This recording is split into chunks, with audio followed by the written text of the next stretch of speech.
296 चुने हुए लोग, लगभग 3 साल का समय, 12 सत्र, 167 बैठकें। देखिएगा, ध्यान दीजिएगा, हम लोग भाग 5 पढ़ चुके हैं। भाग 1 में हमने आपको बताया था भारत राज्यों का संघ है। भाग 2 में नागरिकता, भारत में एकल नागरिकता है। भाग 3 में मौलिक अधिकार, प्रत्येक व्यक्ति को मूल संविधान में 7 अधिकार मिले, वर्तमान में 6 अधिकार प्राप्त हैं, ये सभी आपको जानना चाहिए। भाग 4 में हमने डीपीएसपी, राज्य के नीति निर्देशक तत्व को पढ़ा। राज्य के नीति निर्देशक तत्व अर्थात कि राज्य कोई भी योजना ले आएगा तो उन योजनाओं में किस पर विशेष ध्यान देगा, वो सारी बातें लिखी गई। 4 के 1 में मैंने डॉक्टर स्वर्ण सिंह के समिति के सिफारिश पे मौलिक कर्तव्य पढ़ा, जो मूल संविधान में नहीं था, बाद में उसे संविधान में जोड़ा गया और शुरुआत में 10 थे, वर्तमान में 11 हैं, जो प्रत्येक नागरिक का कर्म और कर्तव्य है। ये न्यायालय में वाद योग्य नहीं है, मतलब इसके लिए आप केस नहीं कर सकते। भाग 5 में मैंने संघ पढ़ा। संघ में प्रधानमंत्री, राष्ट्रपति, प्रधानमंत्री, मंत्रिपरिषद के साथ साथ महान्यायवादी, फिर लोकसभा, राज्यसभा, सुप्रीम कोर्ट और सीएजी, इतने टॉपिक पढ़ा। अब भाग 6 आया। भाग 6 राज्य है। यहां के बाद एसएससी का सिलेबस एकदम न के बराबर हो जाएगा। इसके बाद जितनी भी टॉपिक पढ़ेंगे हम लोग गिने चुने 1 लाइनर क्वेश्चन पढ़ेंगे, ये ध्यान रखना है आपको, ठीक। तो यहां तक आपको एसएससी के सिलेबस में पूछा जाता है, इसको अच्छे से पढ़िए। राज्य, भाग 6 कहता है भारत जो संघ है ये छोटे छोटे राज्यों को मिला के बना है, तो राज्यों की स्थिति क्या होगी, वो सारी बात 152 से लेके 237 अनुच्छेद तक क्या की गई है, दर्ज की गई है, लिखी गई है। अनुच्छेद 168, ध्यान से देखिएगा, 168 विधानमंडल के बारे में कहता है। विधानमंडल 3 तरीके से बनता है, ध्यान से समझिए, दोनों टॉपिक को एक साथ लेके चलूंगा तो आपको और बढ़िया क्लियर होगा। जैसे वहां मैंने पढ़ा था संसद, और संसद के 3 अंग मैंने पढ़ा था, राष्ट्रपति होता है, लोकसभा होता है और राज्यसभा, यही पढ़ा था कि नहीं। यहां पे संसद का नाम बदल दिया गया, संसद का नाम रख दिया गया विधानमंडल, ये राज्यों का है, ठीक। वहां जहां पे राष्ट्रपति था, अब राज्यों में राज्यपाल होगा, पक्का। वहां जहां लोकसभा रहती थी, जहां पे डायरेक्ट जनता के द्वारा चुने गए लोग जाते थे सांसद बनके, यहां पे विधायक बनके विधानसभा में जाएंगे, ठीक है ना। इसी को इंग्लिश में कहते हैं MLA और इसको कहते हैं MLC, ठीक है ना। आप ये दोनों नाम सुने होंगे। MLC होता है विधान परिषद का सदस्य, MLA होता है विधानसभा का सदस्य। MLA मतलब विधायक, क्या होता है, विधायक, ठीक है ना, ये विधायक हैं। और विधान परिषद ये राज्यसभा, जैसे हम लोगों ने राज्यसभा पढ़ा, ये कभी भंग नहीं होता, ये अस्थाई सदन है, यहां ज्यादा उम्र के लोग जाते हैं, इसलिए इसको वरिष्ठ सदन कहते हैं या उच्च सदन। सेम वही चीज यहां भी होगी, इसको हम कहेंगे विधान परिषद। विधान परिषद बोले तो राज्यसभा के बराबर। कभी किसी क्वेश्चन में आपको कंफ्यूजन होगा विधान परिषद के, तो आप डायरेक्ट राज्यसभा को इमेज करिए। अगर लोकसभा, विधानसभा से क्वेश्चन आया तो लोकसभा को इमेज करिए, राज्यपाल से क्वेश्चन आया तो राष्ट्रपति को इमेज करिए। थोड़ा थोड़ा अंतर रहता है, जैसे मैं बताता हूं, इसका चुनाव होता है और राज्यपाल का चुनाव नहीं होता, ये अंतर हुआ, ठीक है ना। दूसरी चीज, बाकी सब सेम। राष्ट्रपति बनने के लिए कम से कम उम्र कितनी होनी चाहिए, 35। राज्यपाल बनने के लिए 35। राष्ट्रपति किसका चुनाव करेगा, देश के पीएम का चुनाव करेगा। प्रधानमंत्री कौन होगा, नियुक्ति कौन करता है, राष्ट्रपति। राज्यपाल किसका करेगा, मुख्यमंत्री, राज्यों का चीफ जो वास्तविक पावर है उसकी नियुक्ति कौन करेगा, सीएम की नियुक्ति राज्यपाल करेगा। लगभग सेम है, बस थोड़ा थोड़ा शब्द बदला हुआ है, उसी को ध्यान से समझेंगे। तो मैंने राज्यपाल के बारे में बताया आपको। अनुच्छेद 153 कहता है कि प्रत्येक राज्य का एक राज्यपाल होगा। 7वां संविधान संशोधन 1956 के द्वारा यह बता दिया गया कि एक राज्यपाल 2 राज्यों का राज्यपाल बनाया जा सकता है। इसकी जो वेतन होती है 3,50,000, वो राष्ट्रपति जिस अनुपात में निर्धारित करेगा वो अनुपात क्या हो जाएगा, उसी अनुपात पे सैलरी दिया जाएगा। राज्यपाल की सैलरी निर्धारित करता है संसद। लेकिन जब ये दो राज्यों का राज्यपाल बनता है तो इसके सैलरी का अनुपात निर्धारित कौन करेगा? राष्ट्रपति। ये आपको ध्यान रखना है, ठीक है ना। और इसको राज्यों के संचित निधि से सैलरी दिया जाता है, इसको केंद्र के संचित निधि, जो मैंने अभी आपको 200 अनुच्छेद 266 आपको बताया था, भारत की संचित निधि, ठीक है ना, वहां से सैलरी किसको मिलेगा? राष्ट्रपति को।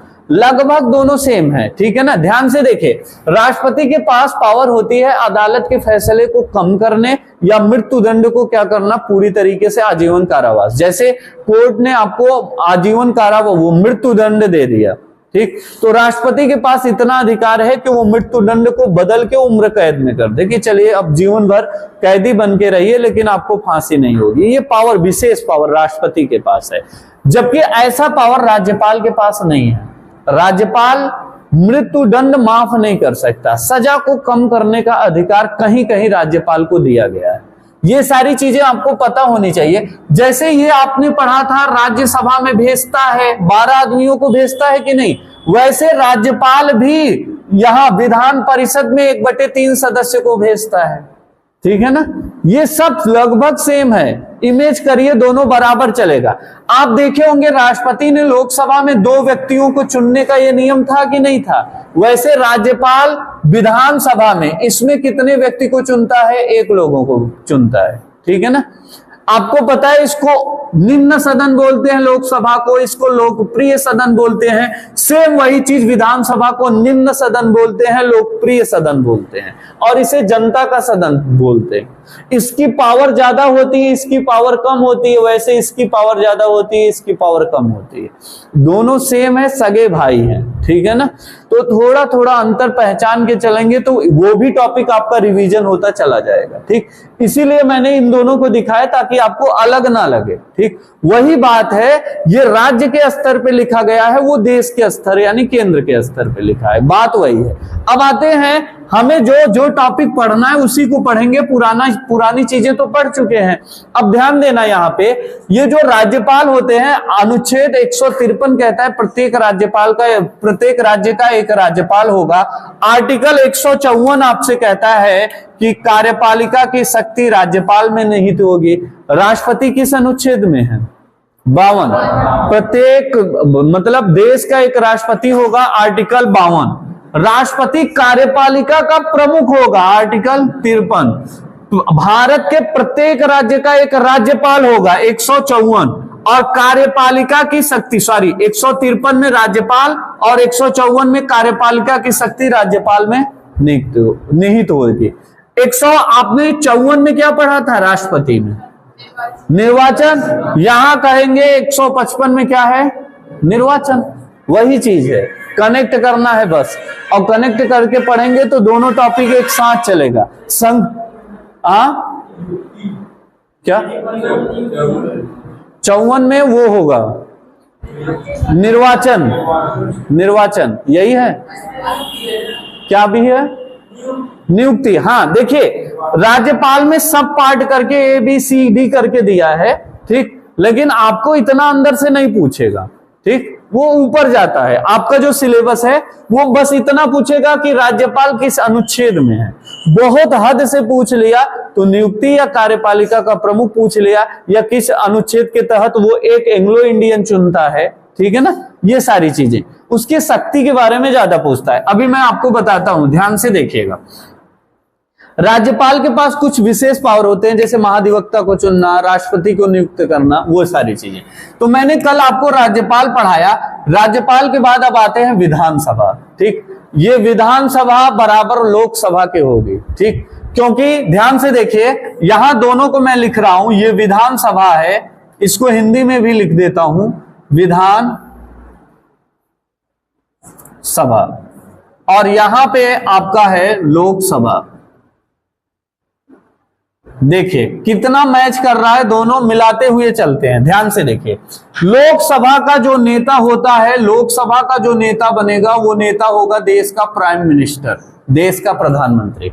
अभी मोदी जी ने तीसरी बार शपथ लिया, तो तीसरे कार्यकाल में भी लोकसभा के नेता नरेंद्र मोदी चुने गए, इसलिए इनको देश के प्रधानमंत्री के पद पे बैठने का सौभाग्य मिला। अब नहीं, विधानसभा नई जो पूरा का पूरा कैबिनेट मंत्री बने हैं, इन लोगों को जैसे ही शपथ ले लिए पूरा देश चलने लगेगा। तो एक दिन पूरा टॉपिक पढ़ाऊंगा आपको, कितनी महिला चुनी गई, सबसे ज्यादा वोट से कौन जीता, सबसे कम अंतर से कौन जीता, ठीक, लोकसभा अध्यक्ष कहाँ के हैं, किस लोकसभा क्षेत्र से आते हैं, ये सब पढ़ाऊंगा। अब देखिएगा, ये जो नेता होता है वो देश का पीएम बनेगा और विधानसभा का जो नेता होगा वो राज्य का सीएम बनेगा। पीएम इक्वल टू सीएम बराबर करिएगा। अब देखिए, ये जो नेता है, इस नेता की नियुक्ति राष्ट्रपति करता है देश के प्रधानमंत्री के रूप में, और सीएम की नियुक्ति करता है राज्यपाल करता है, और राज्य के मुख्यमंत्री के रूप में, ठीक है ना। अब ध्यान से देखिएगा, विधानसभा को लोकप्रिय सदन कहते हैं। लोकप्रिय सदन क्यों? यहां जनता के द्वारा डायरेक्ट चुने जाते हैं, ठीक है ना, जनता के द्वारा डायरेक्ट चुनाव होता है, इसीलिए इसका जो चुनाव की प्रक्रिया है अभी बताऊंगा, इसे लोकप्रिय सदन कहते हैं, इसे निम्न सदन कहते हैं। निम्न सदन सेम उसी तरीके से, क्योंकि यहां 25 साल के लोग क्या करेंगे, चुनाव लड़ सकते हैं, जबकि लोकसभा में भी 25 साल है, ठीक है ना। और ये जो विधान परिषद है इसमें कितना है, 30 वर्ष, और राज्यसभा में कितना है, 30 वर्ष, दोनों सेम चल रहा है। तो लोकप्रिय सदन विधानसभा को भी कहते हैं और लोकसभा को भी कहते हैं, इसको भी कहते हैं लोकप्रिय सदन, ध्यान रखिएगा, ठीक है ना। यहां भी आप लिख लीजिए, निम्न सदन इसको कहते हैं, निम्न सदन इसको कहते हैं। 25 वर्ष यहां भी उम्र है, 25 यहां डायरेक्ट जनता का प्रतिनिधि जाता है, इसलिए इसको जनता का सदन कहते हैं। किसका? जनता का सदन। वैसे ही लोकसभा को भी जनता का सदन कहते हैं। लगभग सेम चल रहा है कि नहीं, ठीक। ये देश के लेवल पे है, ये राज्य के लेवल पे है। इसके नाम देखिए, मैंने यहां लिखा था 169 कहता है कि विधान परिषद का गठन, ये विधान परिषद बताऊंगा तब पढ़ाऊंगा, ठीक है ना। अभी मैं विधानसभा पढ़ा रहा हूं, विधान परिषद को टच नहीं किया हूं, इसको जब पढ़ाऊंगा तब ये बात बताऊंगा, विधान परिषद का गठन और उसका उन्मूलन, मतलब उसकी समाप्ति, ठीक है ना। अभी मैं विधानसभा के गठन और संरचना की बात किया, तो इसका जो गठन होगा वो आर्टिकल 170 अनुच्छेद 170 कहता है कि प्रत्येक राज्य में एक विधानसभा होगी, और विधानसभा का जो नेता बनेगा वो मुख्यमंत्री की शपथ लेगा, और मुख्यमंत्री का शपथ दिलाएगा कौन? राज्यपाल दिलाएगा, ठीक है ना। ये बात ध्यान रखिए। यहाँ के लोग जीतने वाले क्या कहलाएंगे? विधायक। यहाँ जीतने वाले सांसद होते हैं, ये ध्यान रखिए। सेम वही चीजें रहता है, यहाँ 10 लाख आबादी पे, यहाँ कम से कम 75,000 की आबादी पे होता है, ध्यान से समझिए। तो विधानसभा का गठन प्रत्येक राज्य में होगा, ये चीज। इसकी संरचना में क्या आती है, ध्यान से देखिए, कहीं कहीं विधान परिषद होता है, कहीं कहीं नहीं होता। इसकी जरूरत कब किसी किसी राज्य में होती है, नहीं। ये जरूरत कब पड़ेगी? जब राज्य बहुत बड़ा हो, ठीक है ना। बड़े राज्यों में इसकी जरूरत पड़ती है। यही रीजन है कि भारत में केवल 6 राज्यों में विधान परिषद है और कहीं नहीं, ठीक है ना। जम्मू कश्मीर में था, वो केंद्र शासित प्रदेश में चला गया। अब देखिएगा, विधानसभा का नाम यहां लिखा है, नाम मैंने बता दिया, लोकप्रिय सदन, निम्न सदन, जनता का सदन, ठीक है ना। ये विधानसभा के अलग अलग नाम हैं, ठीक है ना। आगे कहता है यूटी में विधानसभा के बारे में, यूटी और जो है राज्यों की स्थिति विधानसभा की। तो देखिएगा, एक चीज तो आपको पता है कि अगर राज्य भारत में 28 राज्य है, तो राज्य वो तभी बनेगा जब वहां विधानसभा हो। अगर विधानसभा नहीं है तो वो राज्य नहीं बन सकता। तो आपको ये लिखना है कि प्रत्येक राज्य में क्या होता है? विधानसभा होता है। ध्यान से समझिएगा, विधानसभा प्रत्येक राज्य में होगा, जबकि विधान परिषद प्रत्येक राज्य में नहीं होगा। जो बड़े बड़े राज्य होंगे, जैसे उत्तर प्रदेश हो गया, बिहार हो गया, महाराष्ट्र हो गया, कर्नाटक हो गया, तेलंगाना हो गया, आंध्र प्रदेश हो गया, इन सब राज्यों में विधान परिषद है, ठीक है ना। आपको क्या ध्यान देना, 28 राज्य में विधानसभा हर राज्य में होना जरूरी है। अगर विधानसभा नहीं है तो वो राज्य का दर्जा नहीं प्राप्त करेगा, ये बात आपको ध्यान रखना। कई यूटी मतलब केंद्र शासित प्रदेश। जब भी मैं यूटी बोलूं तो आप तुरंत अपने दिमाग को बताइएगा कि सर जी केंद्र शासित प्रदेश की बात कर रहे हैं, ठीक है ना। केंद्र शासित प्रदेश, केंद्र शासित प्रदेश मतलब यूटी। अगर यूटी की बात करें तो 3 ऐसे हैं यूनियन टेरिटरी, केंद्र शासित प्रदेश, जहां पे विधानसभा है और वहां के मुख्यमंत्री बनते हैं, ठीक है ना। कौन कौन है? सबसे पहले दिल्ली है, फिर जम्मू एंड कश्मीर है, फिर पांडुचेरी है। ठीक, दिल्ली पहले जम्मू कश्मीर राज्यों में आता था, लेकिन अभी आपको पता होगा द्वितीय कार्यकाल में जब धारा 370 समाप्त हुआ, उसी दौरान जम्मू कश्मीर को केंद्र शासित प्रदेश बना दिया गया। ठीक है ना, तो अब ध्यान दीजिएगा, जम्मू कश्मीर केंद्र शासित प्रदेश है, लेकिन यहां पे चुनाव होगा, यहां का मुख्यमंत्री चुना जाएगा। ठीक है ना, ये ध्यान रखिए। दिल्ली में भी मुख्यमंत्री होते हैं, जबकि ये केंद्र शासित प्रदेश है, न कि राज्य। दिल्ली कोई राज्य नहीं है, वो केंद्र शासित प्रदेश है। और पांडुचेरी भी क्या है, केंद्र शासित प्रदेश है, और यहां भी क्या है, राज्य है। ध्यान से समझिएगा, ये 3 यूटी है जहां पे क्या है, पूरी तरीके से विधानसभा है, बाकी और कहीं भी विधानसभा नहीं है। तो मैंने क्या बताया, यूटी में 3 ऐसे यूटी हैं जहां पे विधानसभा है, और राज्यसभा, विधानसभा प्रत्येक राज्यों में होगा। अगर राज्य में विधानसभा नहीं है तो वो राज्य नहीं बन सकता। ठीक, अधिकतम और न्यूनतम की बात करते हैं। ठीक, आइए अधिकतम और न्यूनतम, यही सब क्वेश्चन पूछेगा आपसे, ध्यान से समझिएगा। अगर मैं अधिकतम की बात करूं तो इधर ध्यान देना, सबसे अधिक विधानसभा सीट है उत्तर प्रदेश की 403 विधायक आज तक पूरे देश में कहीं से भी नहीं आते। ठीक, केवल उत्तर प्रदेश में इतना ज्यादा है। ठीक है ना, तो उत्तर प्रदेश में सबसे अधिक विधायकों की संख्या है 403। ठीक है ना, इसके बाद उत्तर प्रदेश के बाद आता है पश्चिम बंगाल की बारी। पश्चिम बंगाल में टोटल 294 है। कितना है, 294। अब आपको पहले था कि पहला पूछ लिया, अब पहला नहीं पूछता। ठीक है ना, अब आपको दूसरा और तीसरा पूछने लगा है, कंपटीशन बढ़ने लगा। ठीक है ना, और दुनिया भी बदलने लगी। पहले के लोग एक लोगों से प्यार करते थे, जिंदगी भर गाना गुनगुनाते थे, आज तो हर 10 मिनट पे प्यार बदलता रहता है। तो ऐसे ही यहां भी थ्योरी चलेगी। ठीक है ना, तो पहले बहुत लोगों को नहीं याद रहता था, अब क्या है, चेंज होता रहता है, जैसे आप चेंज करते रहते हैं, तो वैसे क्वेश्चन वाला भी चेंज करेगा, पहला ना पूछ के दूसरा और तीसरा पूछ सकता है। ठीक, और तीसरे पे आता है महाराष्ट्र। कौन आता है, महाराष्ट्र की सीट है 288। आपको कम से कम 3 को याद करना। ठीक है ना, अब आते हैं राज्यों की बात करते हैं। ठीक है, ये सबसे अधिक।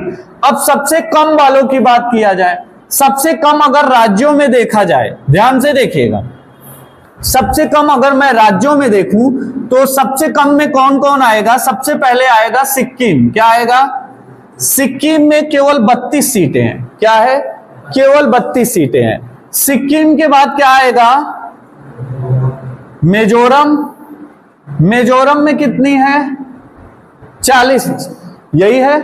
ठीक है ना, इसके बाद क्या आएगा, एक राज्य और है मणिपुर, वहां भी कितना है, 40 ही है।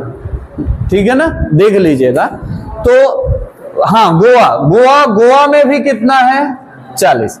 अब ध्यान से देखिएगा, आपसे मुख्यतः जो पूछेगा, मैं बता रहा हूं, सबसे ज्यादा अगर यूपी का नहीं पूछा तो वो ऐसा क्वेश्चन बनाएगा, उत्तर प्रदेश के बाद विधानसभा में सर्वाधिक सीटें किसकी है, तब आप जवाब देंगे पश्चिम बंगाल। ठीक है ना, या तो वो कहेगा कि विधानसभा के सीटों के आधार पे भारत का तीसरा सबसे बड़ा राज्य कौन सा है।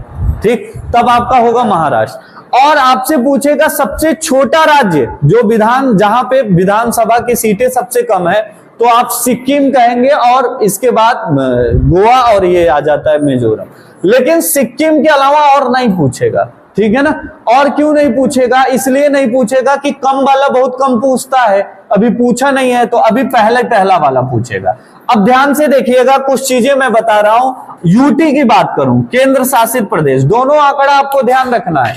अगर मैं केंद्र शासित प्रदेश की बात करूं, ठीक है ना, केंद्र शासित प्रदेश की बात करूं तो सबसे अधिक, अगर आपसे पूछेगा सबसे ज्यादा कहां है, तो आप क्या बताएंगे, जम्मू एंड कश्मीर। जम्मू कश्मीर में 90 वर्तमान में है, प्लस 24 सीटें आरक्षित छोड़ दी गई है पीओके के लिए। किसके लिए, पीओके को हम सभी लोग अपने भारत का हिस्सा मानते हैं। ठीक, लेकिन वर्तमान में वो भारत का हिस्सा होकर भी पाकिस्तान के कब्जे में है। इस नाते हम क्या करेंगे कि पीओके वाले क्षेत्र का सीट तो है, लेकिन वो रिक्त रहता है। उसके बावजूद 90 सीटें जम्मू कश्मीर में है, जो कि सबसे बड़ा है। जम्मू कश्मीर के बाद आता है दिल्ली। क्या आता है? दिल्ली। दिल्ली की सीटें टोटल कितनी है? 70। कितनी सीटें हैं? 70। तो अगर आपको पूछेगा दो तरीके से, सबसे ज्यादा राज्यों में सीट पूछेगा उत्तर प्रदेश, सबसे ज्यादा केंद्र शासित प्रदेश में पूछेगा तो आप जम्मू कश्मीर कहेंगे। ठीक है ना, सारी बात को ध्यान रखना है। सबसे कम पूछेगा राज्यों में तो सिक्किम कहेंगे, और सबसे कम केंद्र शासित प्रदेश में बोला तब आप क्या बताएंगे? हाँ, कम। तो आप क्या बोलेंगे? पांडुचेरी। कितना है? 30 सीटें। क्या है? 30। अब एक आंकड़ा और बताऊंगा तो आपको बेहोशी आ जाएगी। क्यों आ जाएगी? ध्यान से रखना। संविधान में एक नियम लिखा गया है कि तब तक कोई राज्य नहीं बन सकता जब तक वहां 60 विधायक ना हो। अगर 60 विधायक से कम है, और ये जो सीटें होती हैं विधायकों की संख्या होती है, ये ध्यान रखिएगा। उत्तर प्रदेश में 403 विधायक होते हैं, ठीक है ना। वैसे ही पांडुचेरी में 30, जम्मू कश्मीर में 90 प्लस 24 जो छूटा हुआ है। वैसे ही मैं आपको कुछ बातें बताने जा रहा हूं, उस बात पे विशेष ध्यान देना। मैं आपसे यह कह रहा हूं कि अगर 60 सीटें आपको नहीं मिलती, यानी किसी राज्य में अगर 60 सीट से कम है तो वो राज्य नहीं माना जाएगा। अब मैटर फंस गया।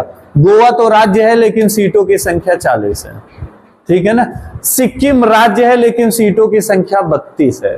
तो ये कैसे संभव हुआ उसको देखिएगा, ठीक। तो कम से कम न्यूनतम सीट 60, कम से कम कितना होना चाहिए? 60। ये क्या है? कम से कम और अधिक से अधिक, दो चीज।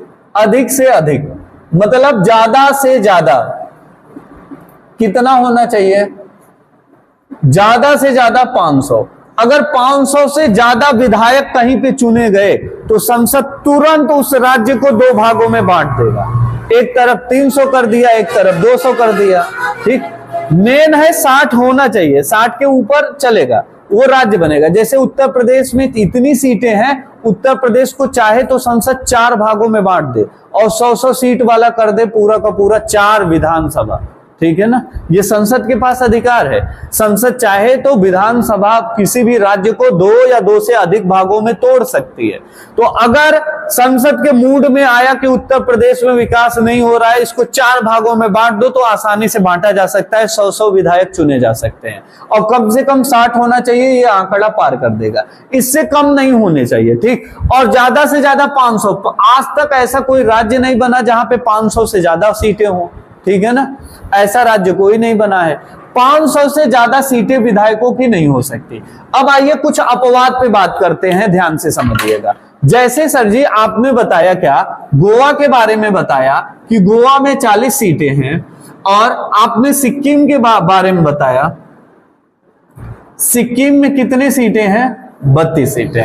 ये 2 एग्जाम्पल ले रहा हूं, इन दोनों एग्जाम्पल से आप समझ लीजिएगा, ठीक है ना।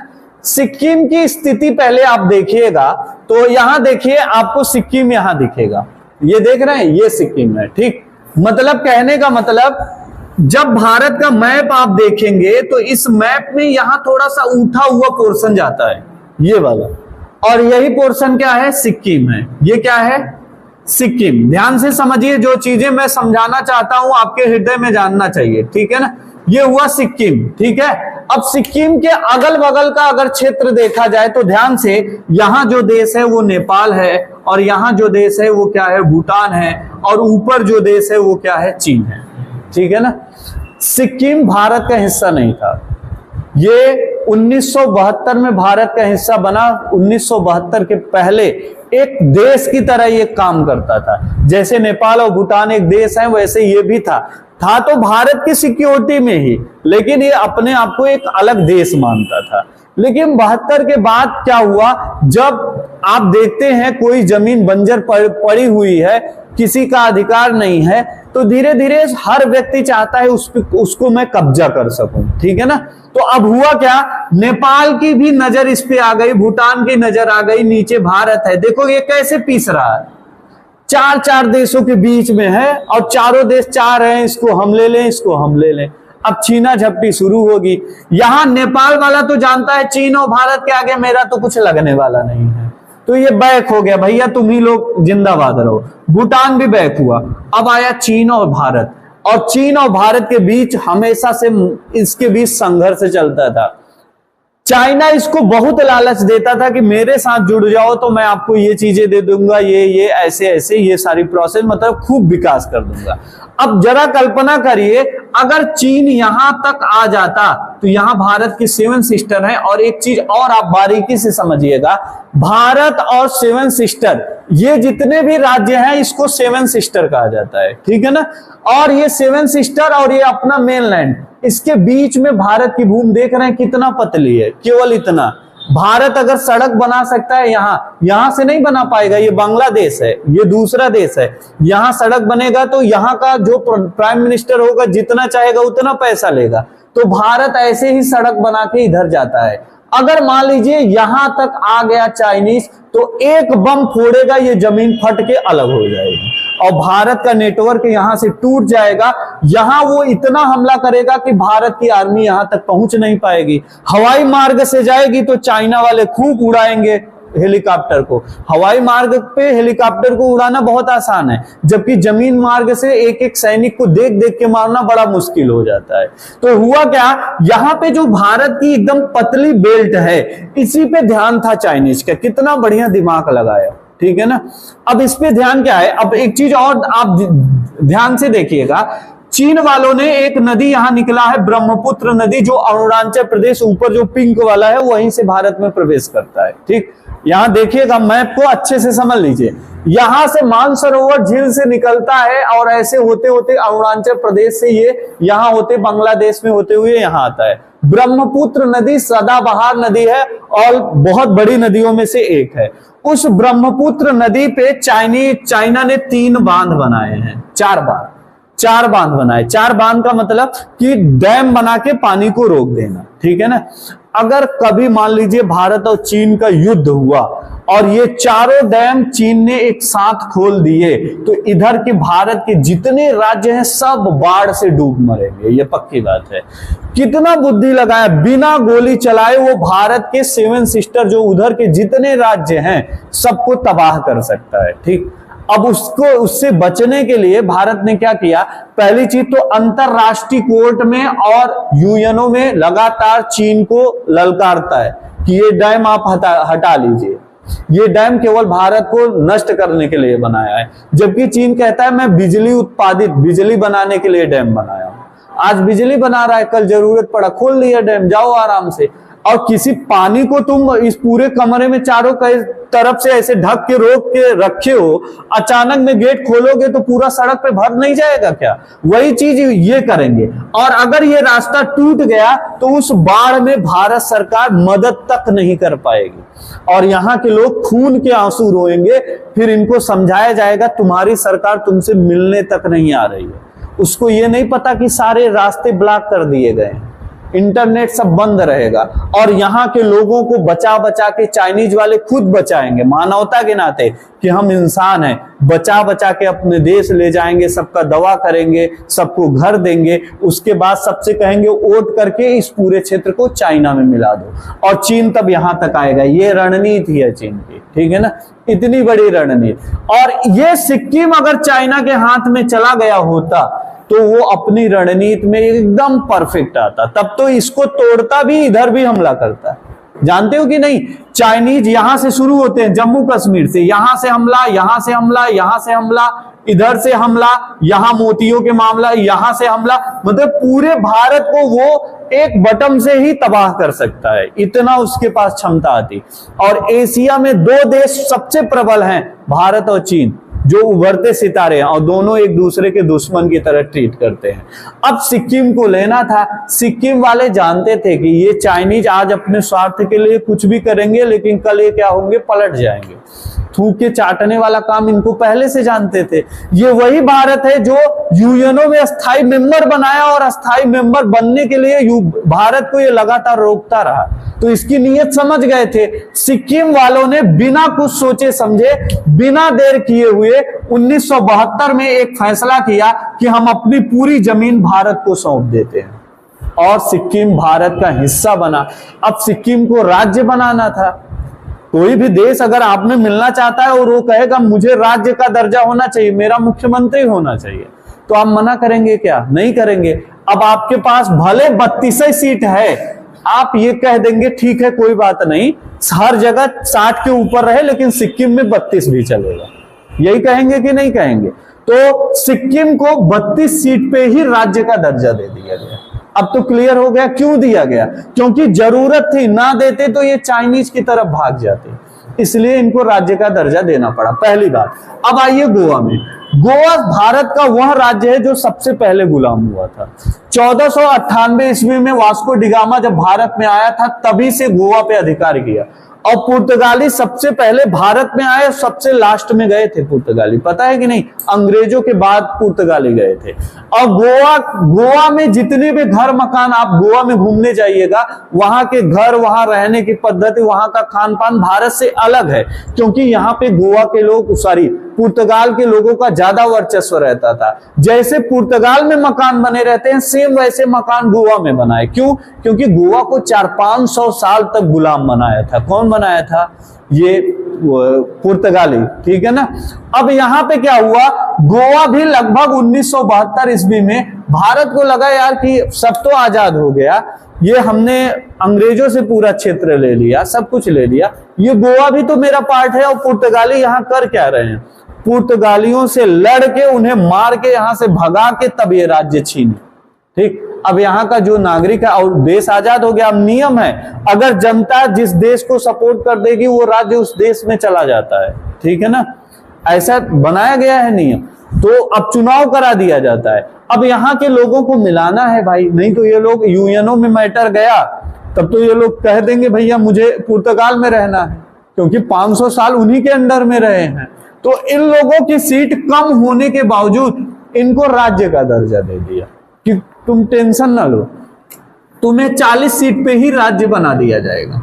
और ये आजादी के जब भारत में मिले, जब आजाद हुआ देश तब नहीं मिले, उसके बाद मिले, और 40 सीट पे ही इनको राज्य का दर्जा मिला, ठीक है ना। तो ये अपवाद है, और अपवाद होने का कुछ रीजन है, और उस रीजन को जब आप जानेंगे तब अपने देश के बारे में आपको परिचय होगा। यही रीजन है कि 60 सीट कम से कम 60 होनी चाहिए, लेकिन उसके बावजूद ऐसे कई राज्य हैं जिनकी सीट 60 से बहुत कम है, फिर भी वो राज्य बन गए हैं, जबकि संविधान में ऐसा नहीं लिखा है, तो ऐसा संभव नहीं हो सकता। फिर भी संभव है तो उसका एक प्रबल रीजन है, वो रीजन आपको जानना चाहिए। ये बात हो गई सबसे अधिक और सबसे कम। अब निर्वाचन की बात करेंगे, सदस्य की बात कर देंगे। निर्वाचन इनका कैसा होता है? डायरेक्ट चुनाव होता है, जनता के द्वारा प्रत्यक्ष चुनाव होता है, डायरेक्ट जनता वोट डालती है, ठीक है ना, विधायक अपनी चुनती है, और वोट डालने के बाद चुना जाता है, अग्रता ही विजेता। इसका चुनाव कौन कराता है? चुनाव आयोग कराएगा, प्रादेशिक चुनाव आयोग, प्रादेशिक चुनाव आयोग।